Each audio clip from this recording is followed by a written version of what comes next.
नमस्कार दोस्तों। कहानियों की श्रृंखला में आज सुनेंगे मालती जोशी जी की कहानी ढाई आखर प्रेम का।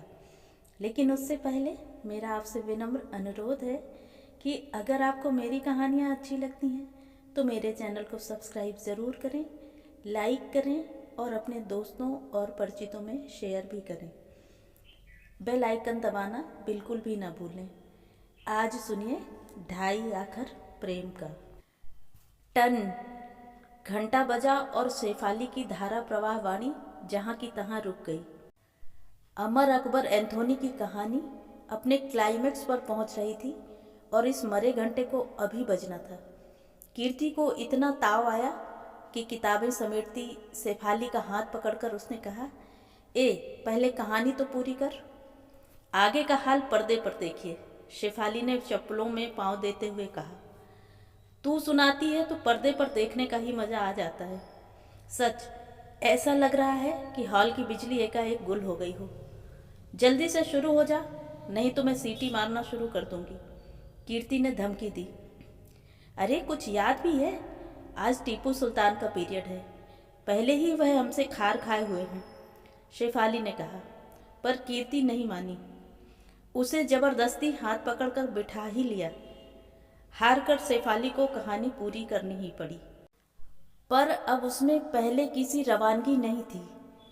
टीपू सुल्तान का चेहरा आंखों के आगे नाच रहा था। टीपू सुल्तान दरअसल इतिहास की प्राध्यापिका मिस शास्त्री का नाम था। एक बार फर्स्ट ईयर की छात्राओं को तंग करने के लिए उन्होंने फाइनल की छात्राओं को करारी डांट पिलाई थी।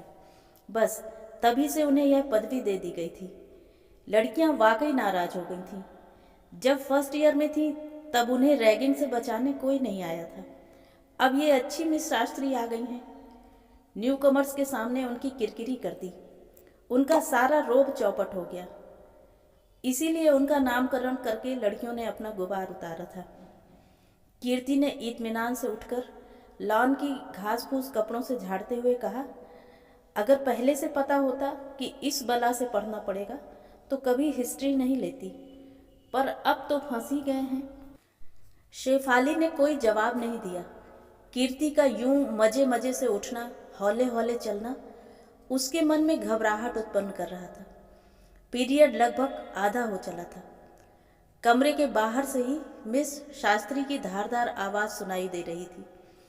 यह बात नहीं कि हुमायूं में अच्छे शासक के गुण थे ही नहीं, पर उसका दुर्भाग्य यह था कि वह गलत समय में पैदा हुआ था।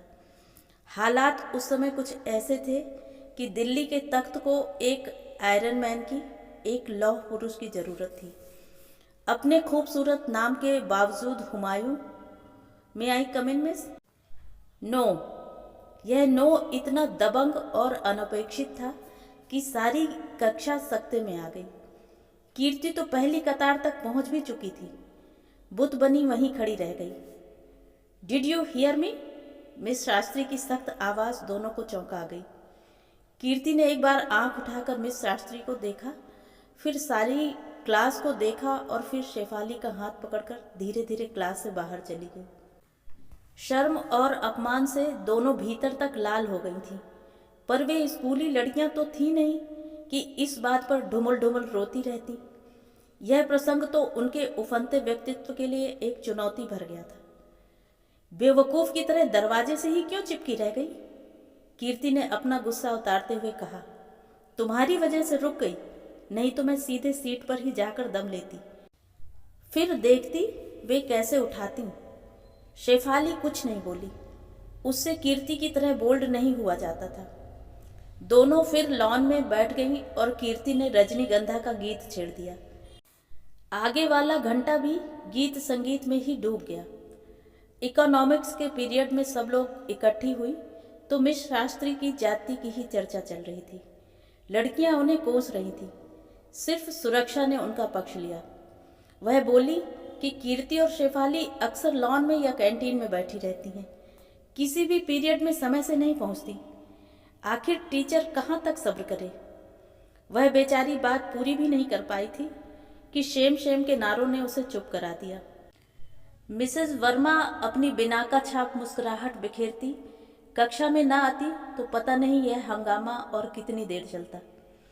नई मैडम के साथ नया विषय, नई बातें चल पड़ी। उनकी नींबू रंग की अमेरिकन जॉर्जेट कईयों को लुभा गई। कुछ लड़कियां उनके जूड़े की बेड़ियों में उलझ गईं, कुछ हेयर पिन्स की जोड़ बाकी में डूब गईं।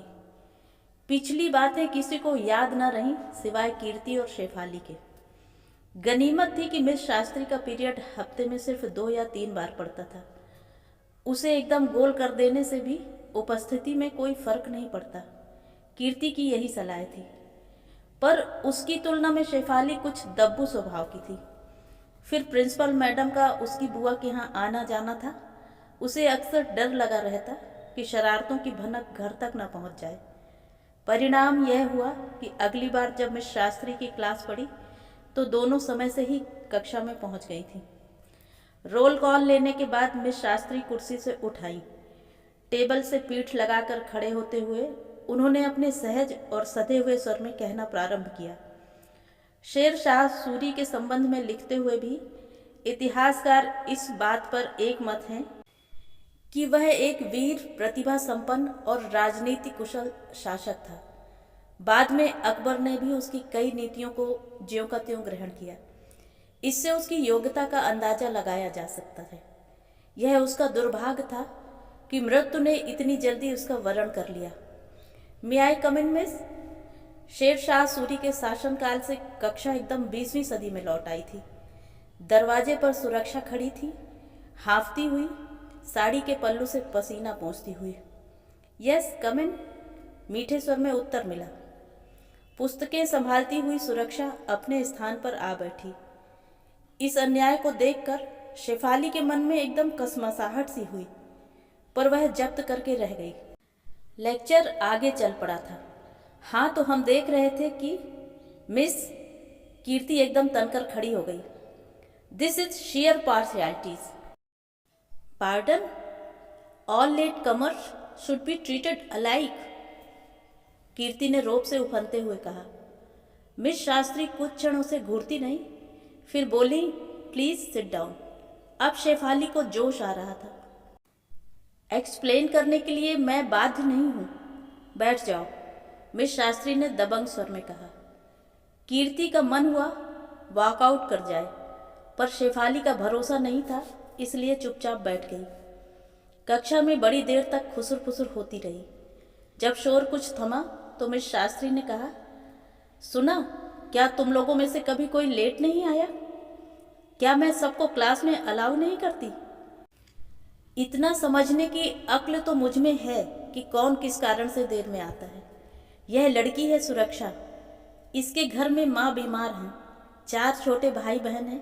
घर का सारा काम काज निपटा कर, सबको खिला पिलाकर 3 मील दूर से साइकिल पर आती है। धौंकनी की तरह चलती हुई उसकी सांस देखो। तुम लोग खुद अंदाज लगा सकती हो कि समय से पहुंचने के लिए उसने कितना प्रयास किया है। खैर, लेट अस कंटिन्यू। उनकी वाणी में फिर धार आई और एक बार फिर शेर शाह सूरी का साम्राज्य कक्षा में छा गया। मिस शास्त्री की आवाज़ के अतिरिक्त केवल पेन और पेंसिल की सरसराहट ही सुनाई दे रही थी। बाकी सब कुछ शांत था। कीर्ति और शेफाली के पेन भी चल रहे थे, पर उनके नोट्स में शेर शाह का नाम कहीं भी नहीं था।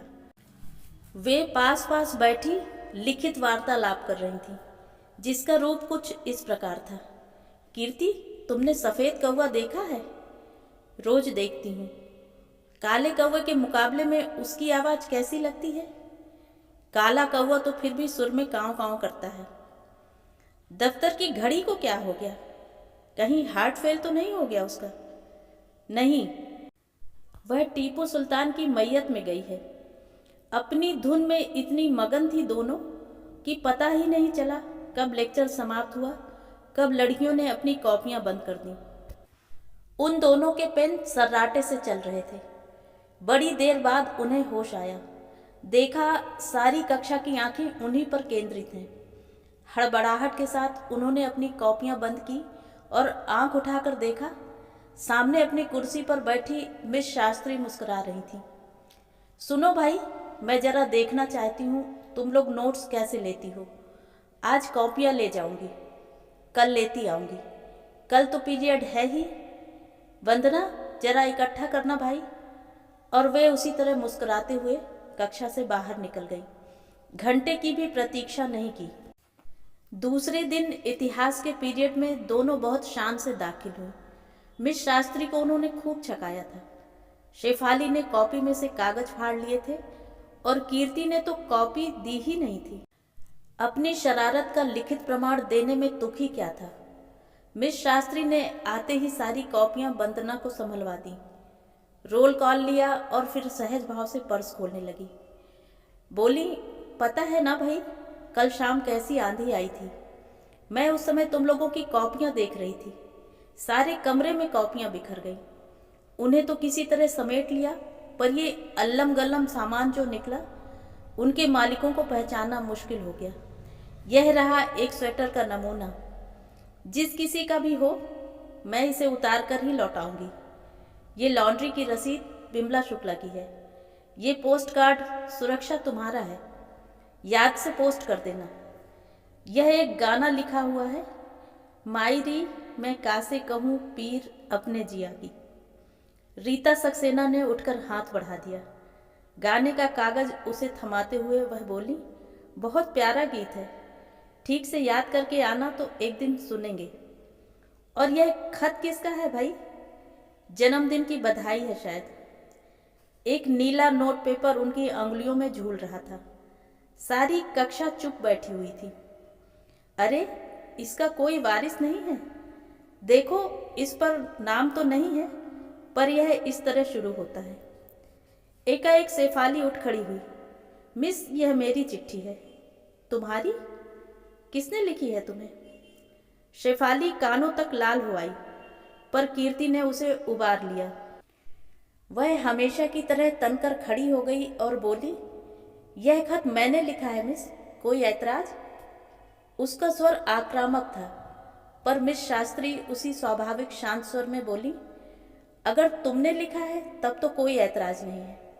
मैं तो यही सोचकर परेशान हो रही थी कि यह चवन्नी छाप शायर किसके पल्ले पड़ गया है। Really I wonder. कीर्ति, ये कोटेशंस कहाँ से बटोर लाई तुम? मिस, शायद आपको किसी ने अब तक यह नहीं सिखाया कि दूसरों के पत्र पढ़ना असभ्यता है, एटिकेट्स के विरुद्ध है। कीर्ति की इस स्पष्टोक्ति से सारी क्लास स्तब्ध रह गई, पर मिस शास्त्री जरा भी विचलित नहीं हुई। बोली, जो कुछ बचपन में नहीं सीख पाई अब तुम लोगों से सीख लूंगी। चिंता मत करो, पर एक बात याद रखो, तुम लोगों के अपनी छात्राओं के पत्र पढ़ने का मुझे पूरा अधिकार है, उतना ही जितना तुम्हारी मम्मी को है। तुम्हारे माता पिता तुम्हें यहाँ सिर्फ पढ़ने के लिए नहीं भेजते, वह काम तो घर पर भी हो सकता है। वे लोग इतना खर्च उठाकर तुम्हें और भी कुछ सीखने समझने के लिए भेजते हैं। तुम्हारी मानसिक गठन के लिए, आचार व्यवहार के लिए, संस्कारों के लिए हम लोग भी उतने ही उत्तरदायी हैं। इसीलिए औपचारिकताओं के ये नियम हमारे साथ लागू नहीं होते। उनके इस स्पष्ट और निर्भीक उत्तर से कक्षा एकदम शांत हो गई थी। कीर्ति भी फूला हुआ मुंह लेकर नीचे बैठ गई थी। मिस शास्त्री ने शांत स्वर में आगे कहा, देखो कीर्ति, हम जो पढ़ाते हैं, जो लिखाते हैं, जो बोलते हैं, उसमें हमारे संस्कार परिलक्षित होते हैं। इस बात को कभी मत भूलना। घंटे की कर्कश आवाज में उनकी बाकी बात डूब गई। उनके चले जाने के बाद भी उनकी गुरु गंभीर वाणी छात्राओं के कानों में गूंज रही थी। केवल कीर्ति गुस्से से उफन रही थी। चवन्नी छाप शायर का खिताब उसे बहुत अपमानित कर गया था। अपने अपमान की आग शांत करने के लिए उसने मेज पर पड़ी चिट्ठी क्लास में उछाल दी।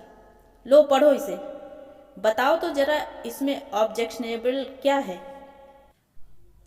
टीपू सुल्तान को कभी कभी ताव आ ही जाता है, सरिता बोली। मैं बताऊं, यह शेरो शायरी उनके पल्ले नहीं पड़ी होगी। गड़े मुर्दे उखाड़ने का धंधा है बेचारी का। बीना ने सहानुभूति प्रकट की। अरे, वे तो समझी होंगी किसी बॉयफ्रेंड का खत है। बेचारी डांटने के लिए कुलबुला रही थी। कीर्ति ने सारा मजा किरकिरा कर दिया। यह आवाज यास्मीन की थी। अच्छा होता जो मैं कह देती कि ब्रदर के दोस्त का पत्र है, शेफाली बोली। अब जबान खुली है आपकी, उस समय तो ताले पड़ गए थे। सच कह देती तो बड़ा मजा आता, कीर्ति ने हसरत भरे अंदाज में कहा। ये लोग जो मिस रह जाती हैं ना, प्रेम के नाम से ही चिढ़ने लगती हैं। मेरी एक बुआ है, उनका भी यही हाल है, बिमला ने जानकारी दी। इन बेचारी को कोई मिला ही ना होगा। विद्या को करुणा हो आई। अरे मिल भी जाता तो दूसरे ही दिन भागता नजर आता। इस मोर्टार गन के सामने कोई टिक सकता है भला? कीर्ति बोली। नहीं रे, यह बात नहीं है। वंदना के सहानुभूतिपूर्ण स्वर ने सबको चौंका दिया।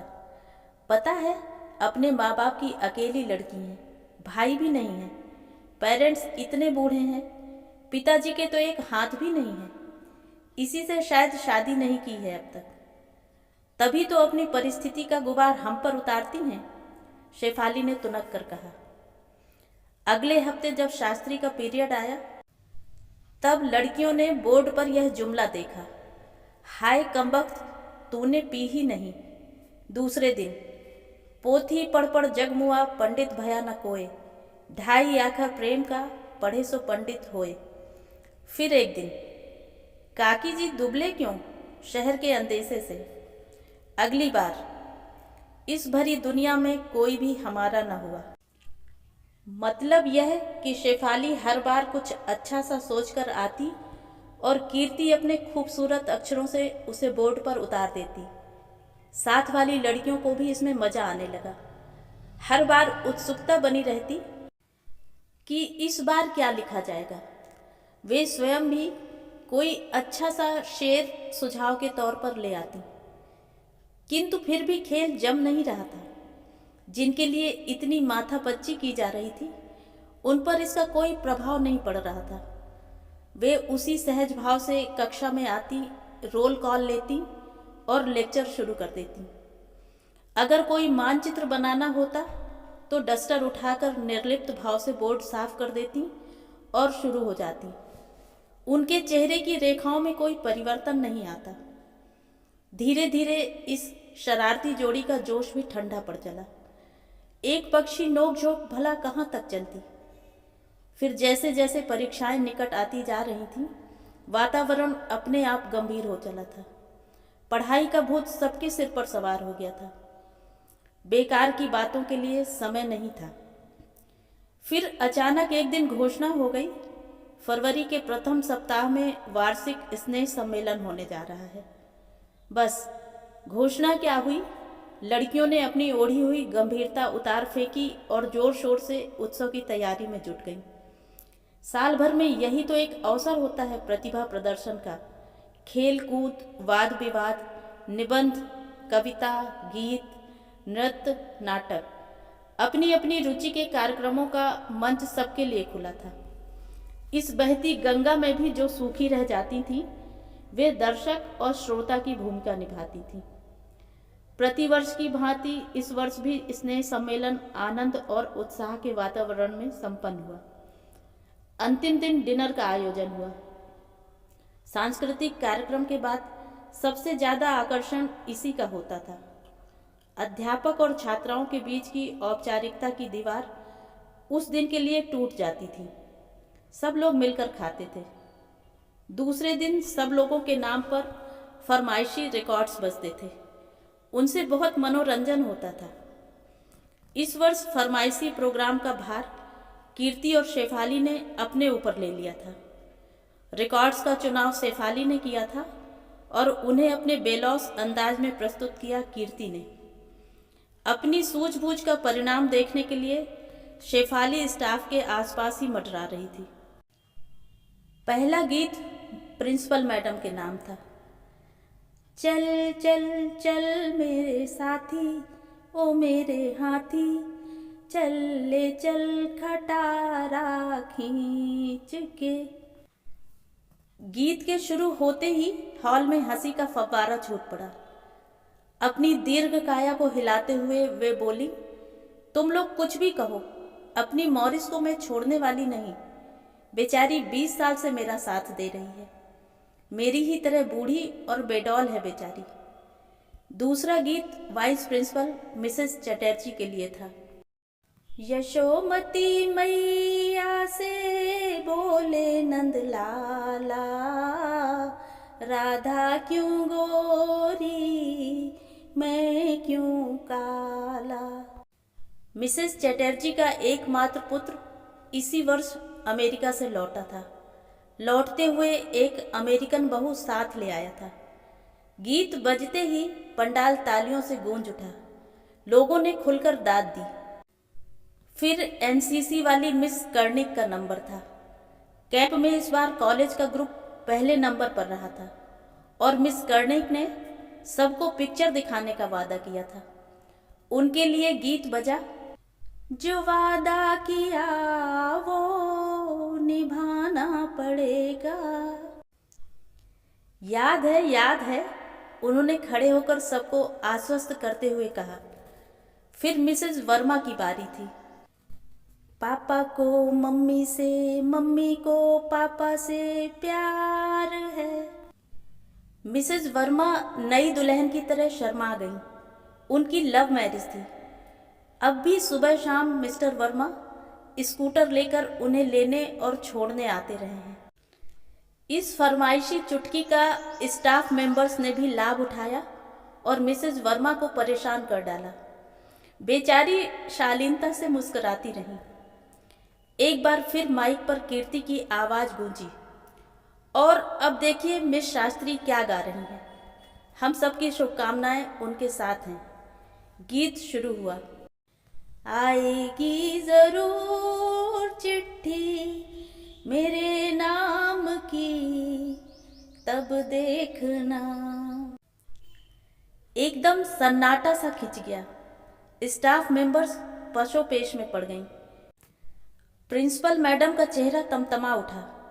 यह क्या बदतमीजी है, कहती हुई वह एकदम उठ खड़ी हुई, पर मिस शास्त्री ने उन्हें हाथ पकड़कर बिठा लिया। It is all right madam, let them enjoy. इसके बाद और भी गीत बजे। शेफाली ने बहुत दिमाग खपाकर लिस्ट तैयार की थी। चिड़चिड़े माली बाबा को भी नहीं बख्शा गया था। उसके लिए भी मेरी भैंस को डंडा क्यों मारा बजाया गया। पर समा जो एक बार उखड़ा सो उखड़ा ही रहा। सबका मूड उखड़ गया था। एक तिरस्कार भरी उपेक्षा सबके चेहरों पर थी, जिसे शेफाली ने बहुत तीव्रता से अनुभव किया।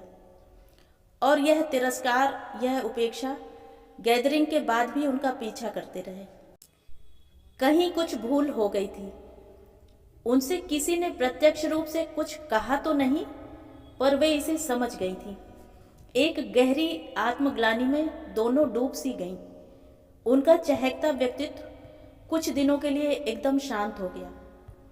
फिर एक दिन नोटिस बोर्ड पर काले चौखाने में यह समाचार पढ़ा गया, We regret to announce the sad demise of Mrs. Shastri, mother of Miss जयंती शास्त्री।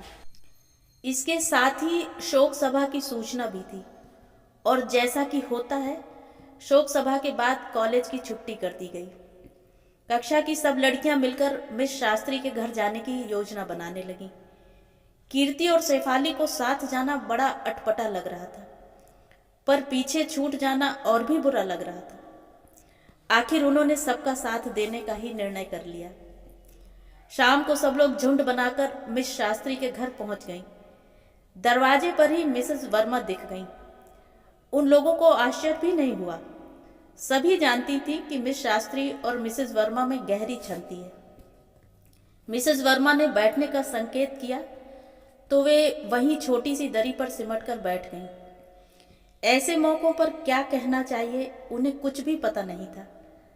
अपनी सदाबहार मुस्कुराहट के अभाव में मिसेस वर्मा भी बड़ी पराई सी लग रही थी। वे भी चुपचाप मोड़े पर बैठी बुनाई कर रही थी। थोड़ी देर बाद उन्होंने ही कहा, जयंती से मिलने आई हूं ना, पर वह तो बंबई गई है, 10-12 दिन बाद लौटेगी। बंबई इस वक्त? लड़कियों को आश्चर्य होना स्वाभाविक ही था। उसका सारा परिवार वहीं है, भाई बहन, पिता, माँ तो खैर अब रही नहीं। लड़कियां असमंजस में पड़ गईं। उनकी समझ में कुछ नहीं आ रहा था। अभी आते समय फाटक के पास बगीचे में एक बुजुर्ग को देखा था। उनका एक ही हाथ था और वे उसी हाथ से खुरपी चला रहे थे। वंदना ने फुसफुसाकर बताया था, ये पिताजी हैं। तभी अंदर से एक बूढ़ी सी कांपती आवाज आई, कुसुम, कौन आया है? मिसेज वर्मा उठकर दरवाजे तक गईं और बोली, कॉलेज की लड़कियां हैं माताजी, जयंती से मिलने आई हैं। अच्छा। उधर तो कौतूहल शांत हो गया, पर लड़कियों के कौतूहल की सीमा नहीं थी। उनकी आंखें बार बार भीतर के दरवाजे की ओर उठ रही थीं और आपस में वे लोग खुसुर फुसुर कर रही थीं। आखिर मिसेस वर्मा ने ही उन्हें एक तरह से दफा करते हुए कहा, अब तुम लोग घर जाओ, अंधेरा हो चला है। मम्मी लोग चिंता करेंगी, कल अपनी क्लास में बात करेंगे। आश्चर्य में डूबी हुई सब लोग वहां से लौट आईं। दूसरे दिन मिसेस वर्मा कक्षा में आई तो सबकी आंखों में झांकती हुई उत्सुकता को उन्होंने सहज ही पढ़ लिया। मेज पर पेपर वेट गोल गोल घुमाते हुए वे बड़ी देर तक चुप बैठी रहीं। फिर बोली, लगता है आज तुम बैंकों की कार्यप्रणाली के विषय में जानने के मूड में नहीं हो। आपने बिल्कुल ठीक समझा है मैडम, सबने एक साथ कहा। हम आज कुछ और जानने के मूड में हैं। मुझे मालूम है तुम लोग क्या जानना चाहती हो। यह भी मालूम है कि तुम लोग मिस शास्त्री के परिवार के विषय में जानना चाहती हो। तो सुनो, उनका पूरा परिवार बंबई में है। यहाँ जो लोग हैं वे दलजीत के, जयंती के मंगेतर के माता पिता हैं। जी? विस्मय को अगर शब्दों में बांधा जा सकता है तो वह इस जी में साकार हो उठा था। मैडम, हमें सारी बात ठीक से समझाइए। सारी बात समझाने के लिए मुझे जयंती की पूरी कहानी सुनानी पड़ेगी और जयंती इसे कभी पसंद नहीं करेगी। मैडम प्लीज, लड़कियों ने एक स्वर में मनुहार की।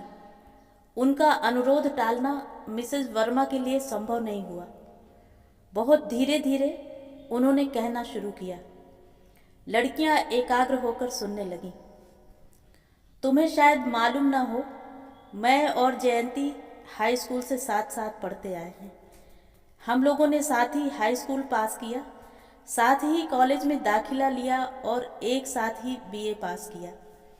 एमए में जाकर हमारे विषय बदल गए, पर दोस्ती उसी तरह बरकरार रही। दलजीत भी फर्स्ट ईयर से हमारे साथ था, हमारा अच्छा मित्र था, पर जयंती का परिचय मित्रता की सीमा पार कर चुका था। मुझ पर ही सबसे पहले जयंती ने अपना राज खोला था। मैं उन दोनों के बीच की एक महत्वपूर्ण कड़ी थी उन दिनों। विद्यार्थी जीवन में तो इस तरह के प्रेम संबंधों का अपना मजा होता है, अपना थ्रिल होता है, पर एमए के अंतिम वर्ष में आते आते दोनों परेशान हो उठे। इस प्रेम कहानी का सुखद अंत अर्थात विवाह संभव नहीं हो पा रहा था। क्यों मैडम? कारण कोई नया नहीं था, वही युग युगांतर वाला जाति भेद। जयंती का परिवार 56 नंबरी ब्राह्मण था तो दलजीत चौहान राजपूत। दोनों पक्ष अपने अपने कुल गौरव का हवा बनाए हुए थे। अपनी जिद से तिल भर भी हटने को तैयार नहीं थे। एमए के बाद और भी 2 वर्ष गुरुजनों की स्वीकृति की प्रतीक्षा में बीत गए। तब दलजीत ने कोर्ट मैरिज करने का प्रस्ताव किया, परंतु जयंती ने उसका प्रस्ताव साफ ठुकरा दिया। क्यों मैडम? जयंती का कहना था कि लड़की को तो माँ बाप का घर छोड़ना ही होता है, विवाह चाहे उसकी सम्मति से हो या ना हो, पर इस विवाह से दलजीत का घर छूट जाए यह उसे मंजूर नहीं था। दलजीत माता पिता की अकेली संतान था।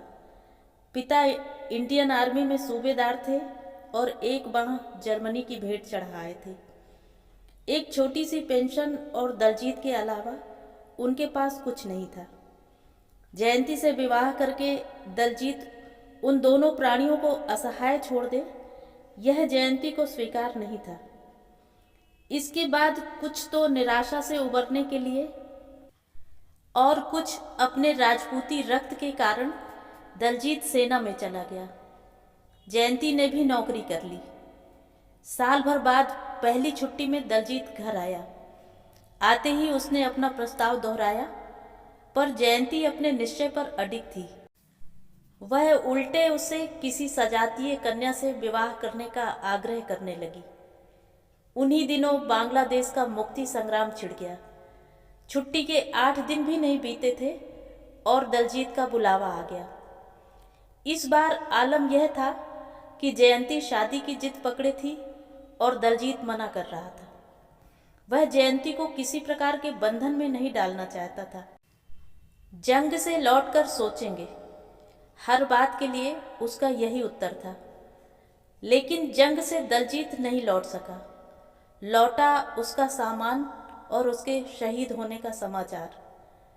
उस समाचार से जयंती के मन पर जो बीती, उसे शब्दों में बांधना कठिन है। हम लोगों को तो यह डर हो गया था कि कहीं वह पागल ना हो जाए। महीने भर में उसकी शक्ल ऐसी हो गई जैसे बरसों से बीमार हो। अपने दुख का पहला ज्वर उतरते ही उसे उन 2 अभागे प्राणियों का ध्यान आया जो इस संसार में एकदम अकेले असहाय छूट गए थे। उसने अपने आप को दलजीत के घर को ही समर्पित कर दिया। अपने पिता से उसने कहा, आपके तो और भी बच्चे हैं, पर इन बेचारों को अब देखने वाला कौन है? मुझे बहू के रूप में नहीं स्वीकार कर सके थे वे, पर बेटी के रूप में तो अपना ही लेंगे, मुझे विश्वास है। तब से उसका यही घर है, यही माता पिता है। विवाह की बात उठती है तो कह देती है, इन दोनों प्राणियों समेत जो मुझे स्वीकार करेगा, मैं उसी का वरण करूंगी। अब ऐसा त्यागी महात्मा इस देश में तो मिलने से रहा। मिसेस वर्मा ने अपनी कहानी समाप्त की। कक्षा में एकदम स्तब्धता थी, जैसे कोई उदात्त और दुखांत फिल्म अभी अभी समाप्त हुई हो। थोड़ी देर बाद वंदना ने स्तब्धता भंग की। मैडम, मिस शास्त्री तो अभी 10-12 दिन बाहर रहेंगी, फिर यहाँ कौन देखेगा? यहाँ का भार मैंने ले लिया है, तभी तो उसका पांव यहाँ से निकल सका। आपको तो बहुत परेशानी होती होगी फिर। हाँ, थोड़ी बहुत तो होती है, पर इतना भी ना किया तो दोस्ती किस काम की। दरअसल उसने जो त्याग किया है, कर रही है, उसकी तुलना में हमारी परेशानी है ही कितनी। बस पप्पू के लिए थोड़ी चिंता होती है, उसे कभी छोड़ा नहीं है ना। और यह कहते कहते मिसेज वर्मा का स्वर थोड़ा कांप सा गया। मैडम, सबने देखा कीर्ति हमेशा की तरह तनकर खड़ी हो गई है। मैडम, घर पर तो मेरे दादाजी हैं, उनका सारा काम मैं करती हूँ। बूढ़े लोगों की सेवा टहल का मुझे अच्छा अनुभव है। आप आज्ञा दें तो मैं आपका हाथ बटाने आ जाया करूँ। तुम? विस्मय से मिसेज वर्मा की आंखें फैल गईं। क्या हर्ज है मैडम, तब आप पप्पू को भी साथ रख सकेंगी और काम भी आसानी से होता रहेगा। Please madam, let me do this मंच। उसके स्वर की आर्द्रता से सब चकित थे। और शेफाली अपने आप पर भुनभुना रही थी कि ऐन वक्त पर उसे सांप क्यों सूंघ जाता है। जब भी कोई कहने लायक बात होती है, कीर्ति बाजी मार ले जाती है। तो ये थी कहानी। कहानी आपको कैसी लगी? कमेंट करके ज़रूर बताएं।